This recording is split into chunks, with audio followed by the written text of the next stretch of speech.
আমি যদি এখন বলি যে ছেলেরা খারাপ, এটা কিন্তু ভুল। এখন আমার ড্রেস আপ যদি আমি অন্যরকম পরি, আমি ফার্স্টেই বললাম যে কিন্তু এখানে যারা মার্কেট করতে আসে তারা কিন্তু এটা রমজান মাস, এটা ওনারা কিন্তু বুঝতেছে না। ওনাদের ড্রেস আপ ওনাদের মতন পরে আসতেছে, এটা ফ্যাশন শোর হিসেবে ওনারা বাইরে বের হয়।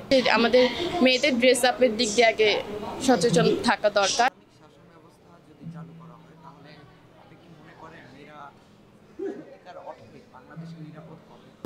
আমার হিসেবে এটা অনেক ভালো হবে, কারণ এটা অনেকেই চায়।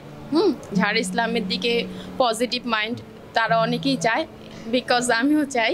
কিন্তু এতে অনেক ধরনের বাধাও আসতে পারে, অনেকেও হয়তো বা এরকম জিনিসটা পছন্দ করে না। যেরকম এটা রমজান মাসের দিনেই বলতেছি, অনেকেই কিন্তু আমাদের যেরকম ড্রেস আপের কথা বলে, আমি যেহেতু এখানে স্টাফ, অ্যাজ এ স্টাফ হিসেবে আমার ইউনিফর্ম পরতে হয়।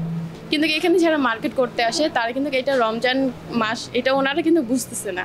ওনাদের ড্রেস আপ ওনাদের মতন পরে আসতেছে, এটা ফ্যাশন শোর হিসেবে ওনারা বাইরে বের হয়। এটা যেরকম ওনারা মানতেছে না, তেমন অনেকেই এই মানে ইসলাম জিনিসটা ওনারা মানবে না। কিন্তু আমার দিক দিয়ে ভালো হবে, এটা অনেকের দিক দিয়েও এটা অনেক ভালো হবে। অনেকেই এটা লাইক করে আমাদের ইসলাম ধর্ম।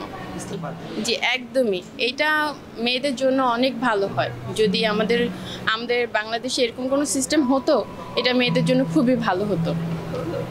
আমি এটা মনে করি আর কি, জানি না কার কি মনে হয়, কিন্তু এটা যদি আমাদের জন্য হতো, এটা আমাদের জন্য খুবই ভালো হতো। ফার্স্টে হলো আমাদের যেরকম মেয়েদের আগে নিজের একটা ড্রেস আপের বিষয়টা, এটা আগে মেনটেন করতে হবে। আমি যদি এখন বলি যে ছেলেরা খারাপ, এটা কিন্তু ভুল। এখন আমার ড্রেস আপ যদি আমি অন্যরকম পরি, আমি ফার্স্টেই বললাম যে আমার ইউনিফর্মের জন্য আমার এটা পরতে হয়। এখন আমি যদি একটা ড্রেস আপ পরে আসি, এখন একটা ছেলে আমার দিকে লুক করবেই, দেখবেই।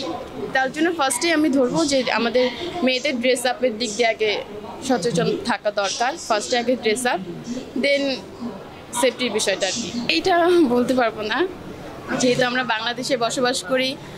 আমি বাইরের কোনো দেশেই উল্লেখ করব না, যেহেতু বাংলাদেশে আমরা বসবাস করি।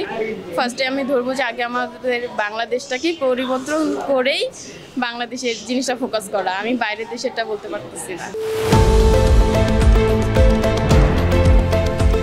দেশের পাশে, বিশ্বের সাথে, মেট্রো টিভি।